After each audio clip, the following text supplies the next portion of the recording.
Fellas, hey, how you been? Time for a little bit of an update.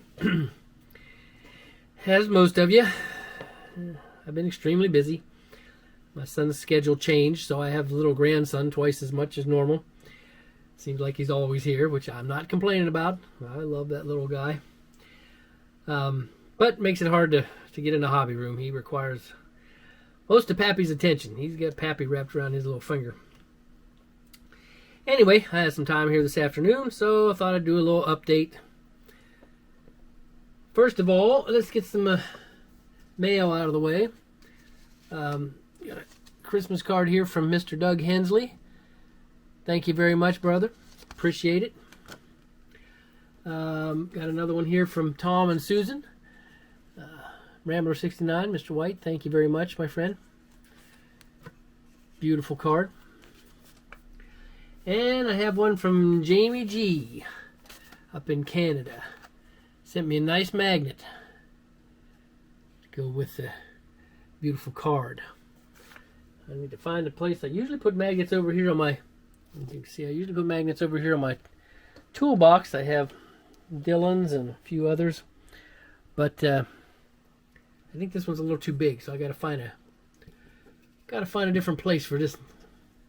Beautiful though with the moose and very nice. Thank you, my friend. Oh, let me know how that airbrush is doing. Have you even tried it yet? I'm anxious to see if you like it or not. Okay, I was at Hobby Lobby and I scarfed a kit. I don't know what movie it's been in. I'm sure it's been in one, but I like the car so much I got it. Figured I'll figure out what movie it's from later.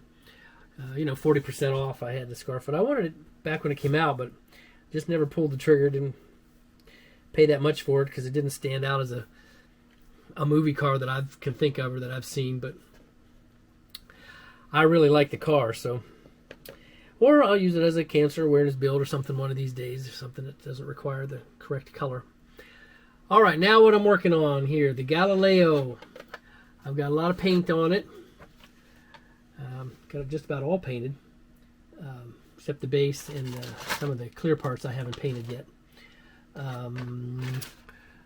But there's the bottom, and here's the top. You can see the contrast, two different colors. I got the lights soldered. I'm going to put the, of course I didn't put them in here to show you. They must be over on the workbench. But anyway, I'm going to just put a strip of, a little LED strip right here to light up the front windows. And since there's no interior, I'm going to frost those front windows so you can't see in. And in the back, I have a red strip of LEDs, and I painted a red thing to go over the glass. In the original show, I think they just show white. But in the remastered Galileo 7, these windows, whatever they are on the back, or that's the impulse engines, I'm not sure, but they're red. So I decided to do it red. I like the remastered. But it's coming along. I'm about ready to start assembling it and then putting the decals on. Right here in the back, there's this little back panel. And they open it and show it in the Galileo 7, and they show it in Metamorphosis, and they're different. There's more wires and stuff, seems like, in one than the other, but this one seems to be closer to the Galileo 7. And I got it all marked up here, the colors I'm going to make it. But I put my switch to turn it off and on inside this little panel, which also has a hatch that covers it. But there's my little switch in there, and I'll be able to turn it on and off. So I thought that was hidden pretty good.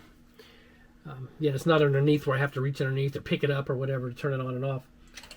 And since I'm just putting a battery in it, I'm not running wires down through it or into the nacelles or anything, so it ought to be pretty straightforward. The nacelles weren't lit up in the original, so I'm not going to light them. Plus, it's going to be sitting on the ground with this guy slamming a rock into it. Remember I told you about that earlier, that I got this out of the other kit. I love this contrast paint, which I think I showed once before. I'm sure I did. I had two brown colors. I did one on his shin here, one on the other shin to see which one. Well, I like this darker one for his hair, so I went ahead and did his hair in that color. But the brown, it's fine. I could use that brown. But it is the brown I've used on all my wood. I'll give you an example, like the Flintstone-mobile. See the contrast paint, like when it goes into crevices, it makes things darker. So you almost don't have to use a wash when you use this paint. And so it made the wood look like wood. Well, this was the same color. I didn't want them the same color as that. So I found a different color, and I ordered it. It's supposed to be here around the 15th or 18th. I don't remember. Anyway, it's coming. Kind of scary ordering paint in the wintertime. I got burned a couple of times. It froze on the way here and turned out to... Got a can of Stynylrez or bottle of Stynylrez one time that was solid as a... like a sponge inside. It was weird. It froze and completely ruined it. Anyway, it'll be a different color brown, so it doesn't match the old Flintstone-mobile. So, guess that's about it. I did order a tool here, a little file Mr. BG showed, so I had to have one. Otherwise, that's about it. I think I got some more chrome in since I talked to you last. I got a lot of ships coming up that are silver, so I wanted different silvers and different chromes.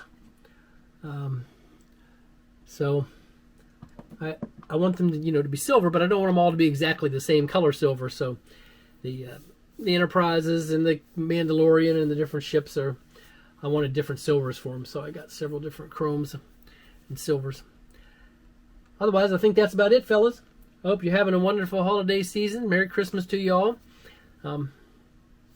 Pretty sure I'll do a video again before then, or maybe right at Christmas. I'm off that week of Christmas, between Christmas and New Year, so hopefully I can get some bench time in. And once I get this assembled and the decals on the side, it'll be pretty quick from there.